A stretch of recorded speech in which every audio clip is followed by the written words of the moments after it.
จันทราอัสดงตอนพยามารในวัยเยาว์บทสอง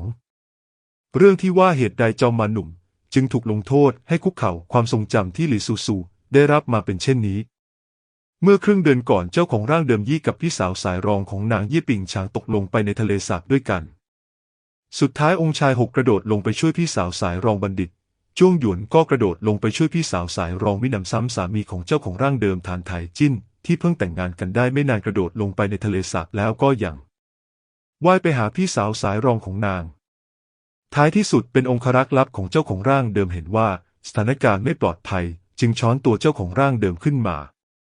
เจ้าของร่างเดิมเกือบจมน้ำตายกลับมาแล้วบันดาลโทสะเป็นการใหญ่มิอาจระบายอารมณ์กับองค์ชายหกและบัณฑิตจ้วงหยวนจึงเอาโทสะมาลงกับฐานไถจิ้นนางสั่งให้ฐานไถจิ้นไปคุกเข่าบนผิวทะเลสาบที่จับตัวเป็นน้ำแข็ง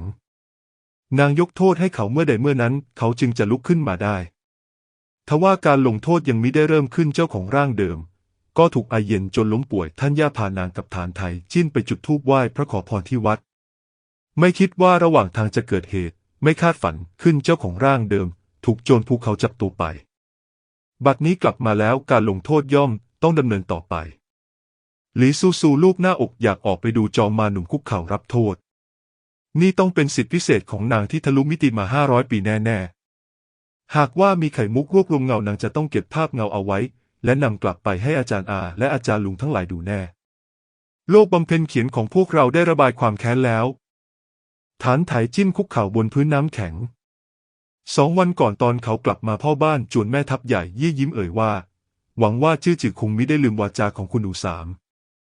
เขาไม่ปิดปากพูดอะไรสักคำก้มหน้าหลุกตาและเดินไปคุกเข่าบนผิวทะเลสาบที่จับตัวเป็นน้ำแข็งเพียงครู่เดียวไอเย็นก็ทำให้ใบหน้าเขาเปลี่ยนเป็นขาวซีดเกินบรรยายเหมันปีนี้หนาวเย็นกว่าที่ผ่านมาสาวใช้2-3 คนเดินผ่านริมทะเลสาบแอบซุบซิบกันว่าคุณหนูสามลงโทษชื่อจืออีกแล้วหรือฉะไหนเพิ่งกลับจากวัดเทียนหวาคุณหนูสามก็ลงโทษให้ชื่อจือคุกเข่าอีกแล้วจี้จือช่างน่าสงสารเหลือเกินชูเบาๆหน่อยเจ้าไม่กลัวคุณหนูสามจะได้ยินหรือตั้งแต่คุณหนูสามกับจี้จือแต่งงานกันคุณหนูสามมักจะลงโทษเขาผู้คนต่างรู้ว่าคุณหนูสามมีใจให้องค์ชายหกและชิงชังชื่อจือยิ่งนักคุณหนูสามเป็นบุตรีที่แม่ทัพใหญ่เย่รักใคร่มากที่สุดส่วนชื่อจือฐานไถจิ้นเป็นโอรสที่ฮ่องเต้แห่งแคว้นโจวเกลียดชังมากที่สุดตลอดหลายปีที่ชื่อจืออาศัยอยู่ในแคว้นสย่าแม้กระทั่งบ่าวใครยังรังแกเขาได้ยิ่งมิต้องพูดถึงคุณหนูสามเย่ซีอู้ผู้เป็นที่รักใคร่ตามใจมากที่สุดเวลาไม่ชอบหน้าใครคนหนึ่งจะมิใช่สามารถกลั่นแกล้งได้ตามใจชอบหรือสายตาที่เหล่าสาวใช้มองฐานไถจิ้นโดยมากเป็นความเวทนาเด็กหนุ่มรูปงามยามปกติจิตใจกว้างขวางรู้มารยาทยิ่งนักทั้งยังไม่หวังท่าจองหองแม้แต่น้อยชาติกำเนิดเขาเดิมน่าสงสารอยู่แล้วบัดนี้ยังถูกทรมานเช่นนี้บ่อยครั้งต่อให้แม่ทัพใหญ่เย่รู้เรื่องพวกนี้อย่างมากก็แค่อบรมบุตรีสุดที่รักมากขึ้นหน่อยก่อนจะจบเรื่องไปอย่างคลุมเครือหิมะที่ตกหนักปกคลุมสนเขียวที่อยู่ไกลออกไปฐานไถจิ้นไอออกมา1 ทีไอหนาวแทรกเข้าสู่ปอดทิ่มแทงจนลมหายใจเต็มไปด้วยความเจ็บแปลก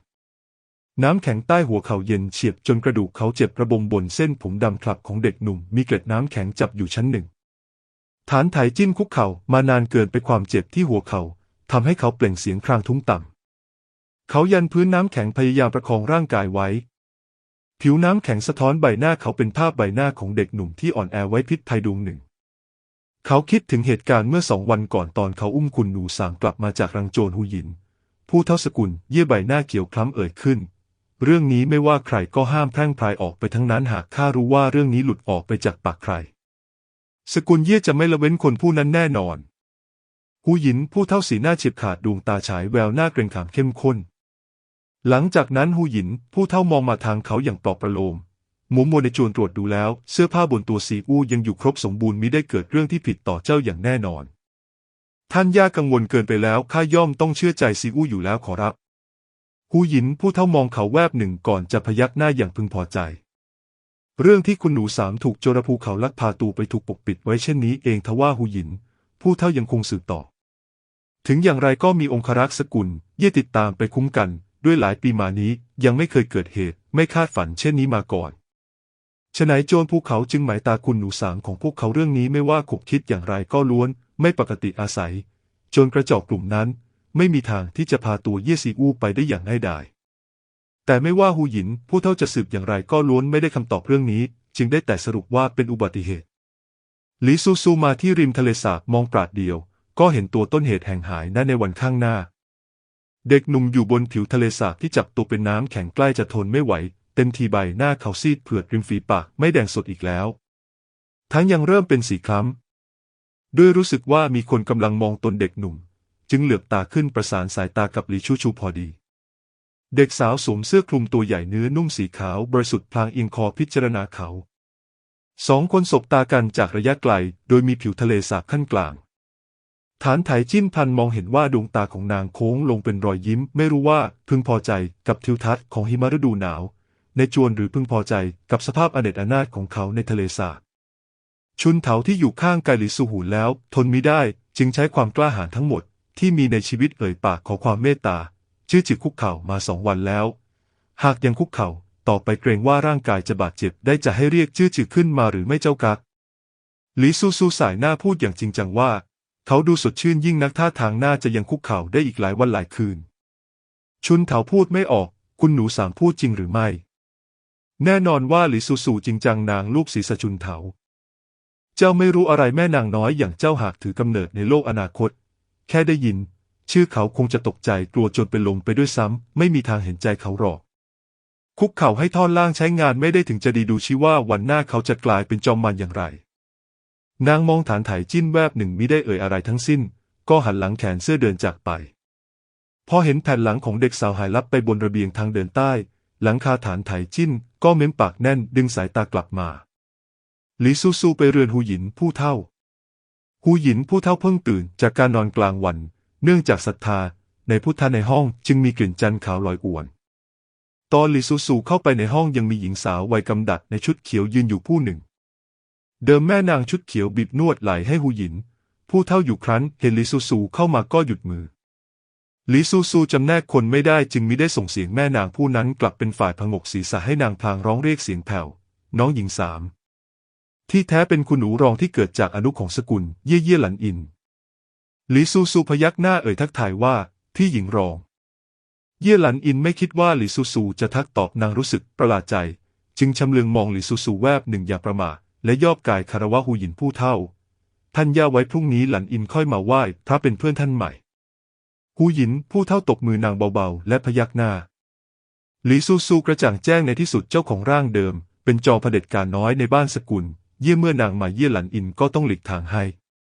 แค่ตนเรียกเย่หลันอินคำหนึ่งว่าพี่หญิงรองก็ล้วนทำให้ผู้อื่นประวัติลนลานจิตใจกระวนกระวายปกติเจ้าของร่างเดิมน่ากลัวถึงเพียงใดกันแน่นะพอเย่หลันอินจากไปใบหน้าเข้มงวดของหูหยินผู้เฒ่าก็ฉายแววอบอ้อมอารีขึ้นไม่น้อยยายหนูสามมาให้ย่าดูหน่อยร่างกายดีขึ้นแล้วหรือยังหลีซูซูเดินเข้าไปหาพร้อมตอบว่าขอบคุณท่านย่าที่เป็นห่วงร่างกายของซีอูไม่เป็นไรแล้วหลายวันนี้ทำให้ท่านย่าเป็นกังวลแล้ว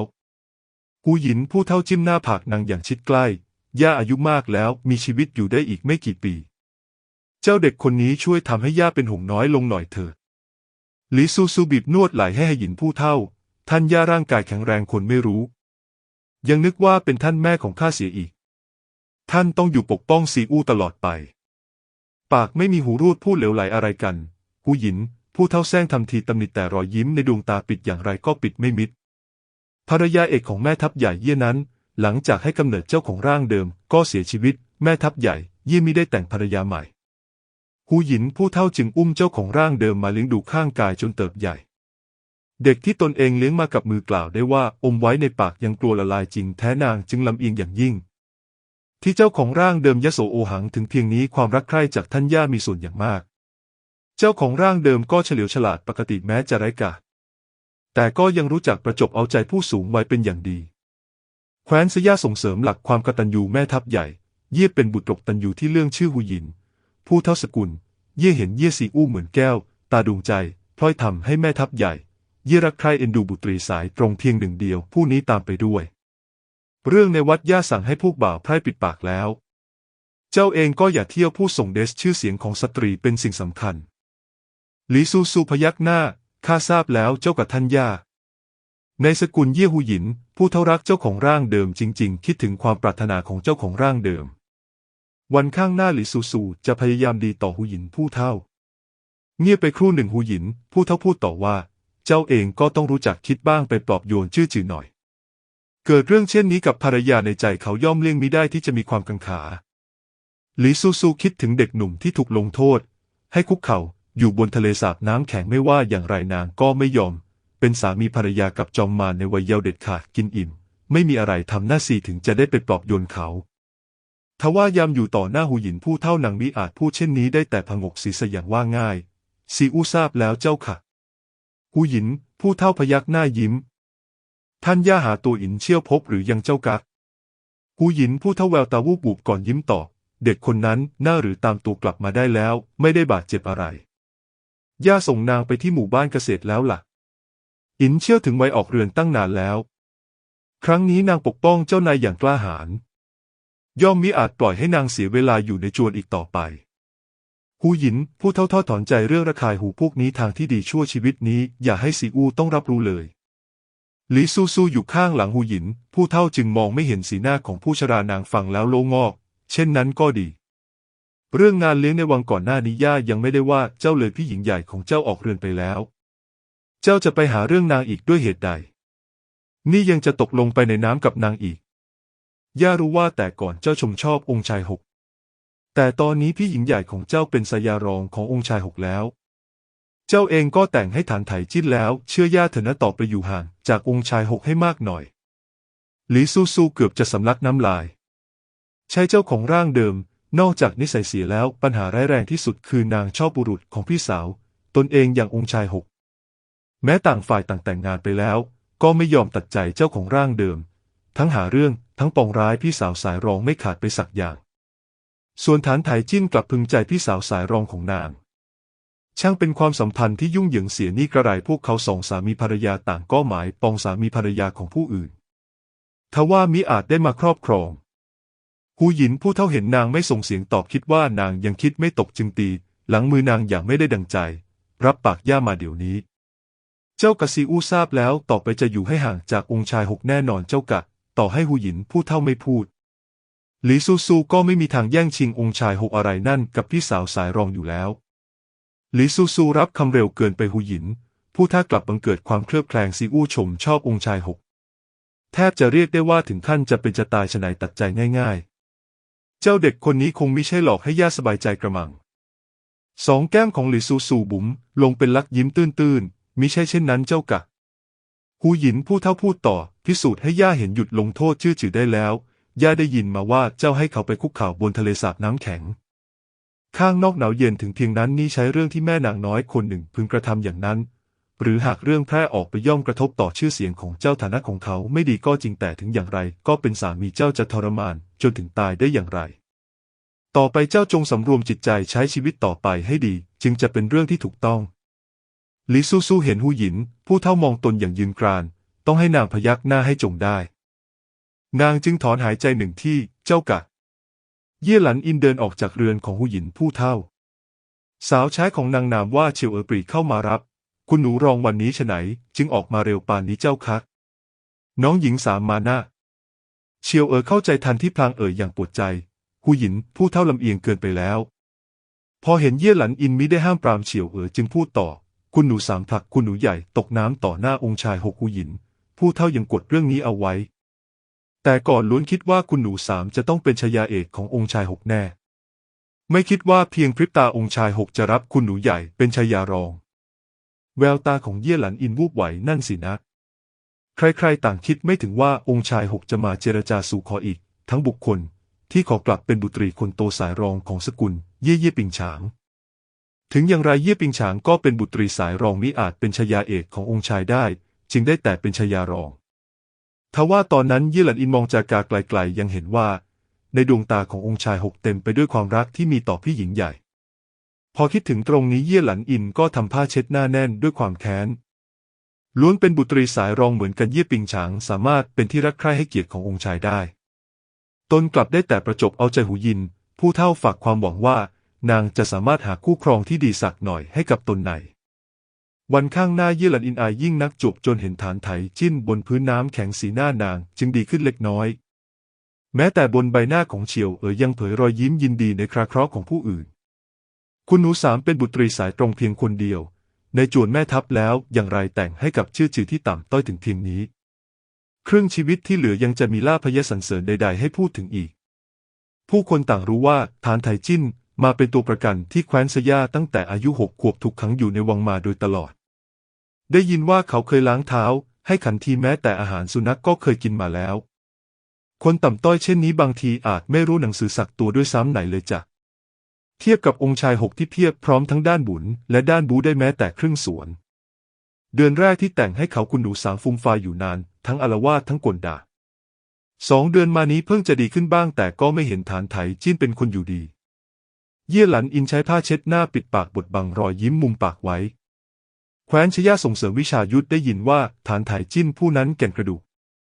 ถูกทำลายตั้งแต่ตอนเป็นเด็กบัดนี้มือไม่มีเรี่ยวแรงแม้แต่จะมัดไก่เด็กหนุ่มที่อ่อนแอต่อยต่ำเช่นนี้หากเป็นเมื่อก่อนน้องหญิง3ของนางที่ไม่เห็นผู้ใดอยู่ในสายตาเกรงว่าแม้แต่มองยังไม่มองด้วยซ้ำไปสักวันท่านย่าก็ต้องตายจากไปชื่อจือผู้หนึ่ง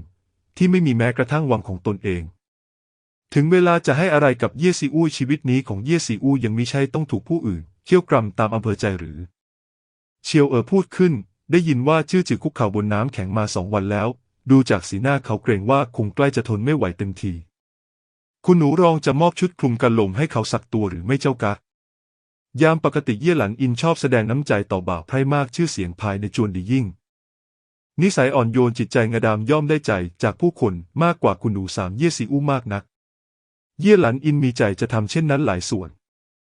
นางมองไปยังฐานไถจิ้นฐานะของจื้อจือมีหน้าเปิดเผยต่อผู้ใดแต่ใบหน้าเขากลับไม่เลวทีเดียวเทียบกับนางที่เป็นสตรีผู้หนึ่งยังประณีตหน้ามองยิ่งกว่าเย่หลันอินพงกศีรษะอนุญาตให้เฉียวไปจัดการเรื่องนี้อย่างเงียบๆตัวนางเองกลับยืนอยู่บนศาลารับลมพยักหน้าให้จื้อจืออย่างอ่อนโยน